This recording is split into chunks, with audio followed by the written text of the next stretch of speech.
Ever feel left out? Then you can identify with me. I was Peter's brother. Peter, the outspoken one of the apostles, and maybe the best known. As young men, we were fishing partners with James and John, the sons of Zebedee. The four of us were inseparable. Andrew was an apostle and one of the first followers of Jesus. He was almost in Jesus' inner circle, but not quite. Was he not good enough? Or did he not truly understand his situation at the time? We were some of the earliest of Jesus' followers and continued to be very close. But the longer we were with Jesus, the more I seemed to be distanced from the other three. For instance, when Jesus went on the Mount of Transfiguration, he took the other three, but not me. On the night Jesus was betrayed by Judas and he went to pray, he took the other three, but not me. In fact, except for Jesus calling me and then me telling Peter about Jesus, I am hardly ever mentioned, except in the listings of the apostles. Well, John did mention that I pointed out the boy with the 5 loaves and 2 fishes that kick-started the feeding of the 5,000. And I did get to join the other 3 when Jesus talked about the upcoming destruction of the temple. I was certainly never as important as Peter, James, and John. I've wondered all my life why things turned out that way. Not smart enough, not personable enough.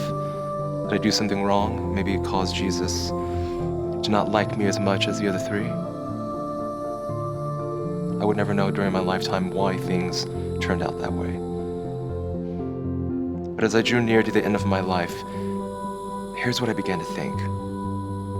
Jesus knew I depended too much on the other 3, and he wanted me to depend only on him and the Holy Spirit. Jesus knew that I would spend most of my adult life by myself as I went around spreading the gospel. He knew how I needed to develop, even though it made me feel left out. Perhaps you are developing some good characteristics during your time of feeling left out.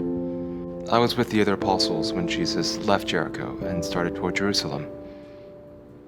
We didn't know it, but Jesus was nearing the end of his life and would spend his last week on earth teaching in his Father's house, the temple. After a long day of walking from Jericho, we approached the towns of Bethphage and Bethany, which are located near the east side of the Mount of Olives, only a few miles from the temple. He turned to 2 of the disciples and told them to go to the next village and find a donkey colt there which no one had ridden, untie it, and return with it. If anyone questioned them, they were to simply say that the Lord needed it. Knowing that Jesus had friends in the area, none of us thought much about the request, other than Jesus didn't seem tired enough to need a donkey.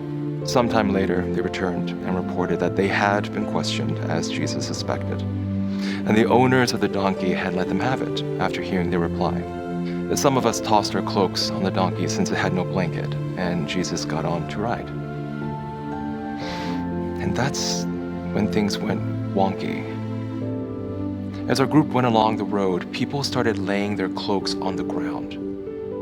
We began to understand that Jesus was enacting the role of a king, a victorious king. When we topped the Mount of Olives, it took our breath away.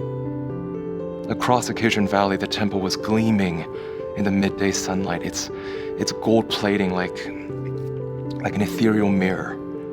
On the east side of the Temple Mount and on the west side of the Mount of Olives, thousands of families who had traveled for Passover were camped out. Their campfire smokes rose in the air like thousands of fires of sacrifice. We disciples broke out in praise, and the louder we got, the more the crowds in the valley pitched in. As Jesus started down the steep path, more cloaks were placed on his path, people waving palm branches in joyful praise. Blessed is the King who comes in the name of the Lord, and peace in heaven, and glory to God in the highest. Other psalms were quoted, and the people believed they were seeing their Messiah. But their enthusiasm would soon be quenched. The jealous Pharisees in the crowd immediately started demanding that Jesus silence his disciples. He told them that if his disciples were quiet, the very stones would praise instead. As he neared the Kidron Valley at the bottom of the hill, Jesus began to weep. In words that none of us could fully comprehend, he began to prophesy about the upcoming destruction of the city and the temple. He knew Jerusalem was God's special possession, and he could see its destruction as surely as he could see the dust and rocks on the path in front of him. He also knew that its future could change if its citizens would just recognize him as Lord. He also knew that they would not. Let's pause. I need to point out something important for you to remember as you read any of the Gospels. None of them were written in strict chronological order like you're used to. The writer's intent was to impart truth, not follow a writing convention, an unimportant writing convention at that. Luke uses this time in his narrative to talk about Jesus cleansing the temple, while Mark and Matthew place that event much earlier in their narratives. Regardless of when Jesus cleansed the temple by driving out the money changers, or if he did it 2 different times, you can rest assured that it did happen. For several days in the last weeks of his life, Jesus kept a predictable pattern. He would rise early and pray, walk to the temple with his disciples and teach the people, and then return to the Mount of Olives where he would spend the night. The Jewish officials were so unhappy with Jesus that they wanted to kill him, but the people were so enamored with him that the officials couldn't risk a riot. The Roman soldiers in the Antonia fortress at the northwest corner of the temple grounds, they were just waiting for an excuse to exert their superiority, and a riot would be a perfect excuse. The Jewish officials tried to downplay Jesus to the people so they could maintain their own authority, but he would turn the tables on them. One day they went directly at him by asking him by whose authority he taught. They were accustomed to exerting authority that they had given each other, or the authority that came from being a descendant of Aaron. Apparently they hadn't learned that Jesus wasn't an easy victim. Jesus replied, "I will also ask you a question. Tell me, John's baptism, was it from heaven or of human origin?" That confounded them. Many of them had been baptized by John the Baptist, and the entire crowd revered John as a true prophet. They knew the crowd would violently turn on them if they said human origin. They didn't want to agree that John was a prophet, so they replied that they didn't know where it was from. Jesus then refused to answer their question, which delighted the crowd. Another time, they wanted to trap Jesus into saying something that could cause the Romans to take him away. Knowing that people hated paying taxes to the Romans, the Jewish authorities asked the precarious question, is it right for us to pay taxes to Caesar or not? Okay, so that question was charged in other ways. First, by paying taxes to Caesar, it was almost like agreeing to the emperor worship that the Romans demanded. Second, the Jews had to convert their money to Roman money in order to pay the taxes, which was costly. And the Roman money had images of the emperor on it, so it was like they were handling an idol when they handled Roman money. Seeing through their duplicity, Jesus requested that they show him a denarius coin. Presumably someone had a denarius and showed it to him. That in itself might have made them look bad. And then Jesus asked whose image and inscription is on it. By using the word image, Jesus was emphasizing the nature of the coin being an idol, because inscriptions typically glorified either the emperor or the empire. And the image on it was of the emperor. It was obvious that the coin was not of God. His conclusion was simply, then give back to Caesar what is Caesar's, and to God what is God's. Rather than answering their question, he taught them about the correct way to look at life. There are so many other stories to tell about the days before Jesus died, but I want to end with my most favorite in Luke's book. I like it because the hero of the story was someone who must have felt left out, like me. Many of you are under the mistaken impression that we Jews had to give a tithe or 1/10 of our income to God. In reality, most of us gave closer to 20 or 30%. The tithe was an automatic base amount. On top of that, we were required to give other sacrifices at several of the festivals. We had to pay a temple tax, and most of us gave other voluntary offerings for various reasons. One way to give our offerings on the temple grounds was to throw coins into some metal bowls, shaped somewhat like a cornucopia horn.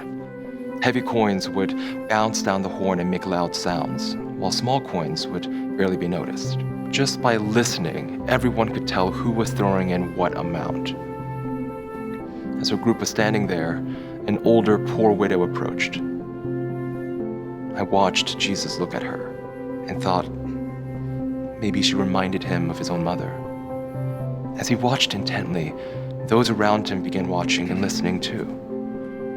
I could hear the echoes of the rich people's coins as they bounced down the horns. You can just imagine that some of them tried to impress Jesus by throwing in a lot of money. And then I watched the widow. She feebly reached out and dropped her offering. As the coins fell, I had to strain to hear the tiny little faint ping, ping, ping, ping. And I felt so sorry for her, since she knew we were all watching. Then I saw the tears in Jesus' eyes. He had to be thinking of his mother. He said, "Truly, I tell you, this poor widow has put in more than all of those rich people. For they all contributed out of their abundance, but she, out of her poverty, put in all she had to live on." I started crying too. The poverty of that widow was in stark contrast to the wealth of the temple and many of the Jewish leaders. Much of the temple and its ornaments were gold-plated or made of solid gold. When the sun shone, the temple was so brilliant as to be blinding. It was so overwhelming that we disciples couldn't help but comment on its beauty. Jesus' response was so mysterious that we were confused then, and people are still confused 2,000 years later. As pertains to the temple buildings, Jesus seems to have been specifically prophesying how the temple would be destroyed by the Romans 40 years in the future. The very gold that was so beautiful to the disciples would be the cause for the Romans to tear the temple and part of the Temple Mount to pieces. In order to find the gold that melted in the fires of 70 AD, the Romans would literally tear apart the buildings stone by stone. Even 2,000 years later, you could go to the Temple Mount and see the enormous stones that were thrown down. They've left them exactly as they were to this day. Some of Jesus' remarks appears to have caused some of the Christians to flee the city prior to the destruction of the temple and Jerusalem. Although Jesus' prophecies seem to be relatively straightforward concerning the temple, it is far from clear how Jesus addressed the topics concerning the end of the age, when he would return, and other subjects.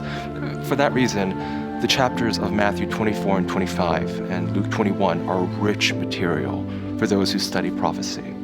Without being flippant or understating the importance of Jesus' prophecies, I'll sum up what Jesus said. Nobody knows when the end will come, either for any person or for the world.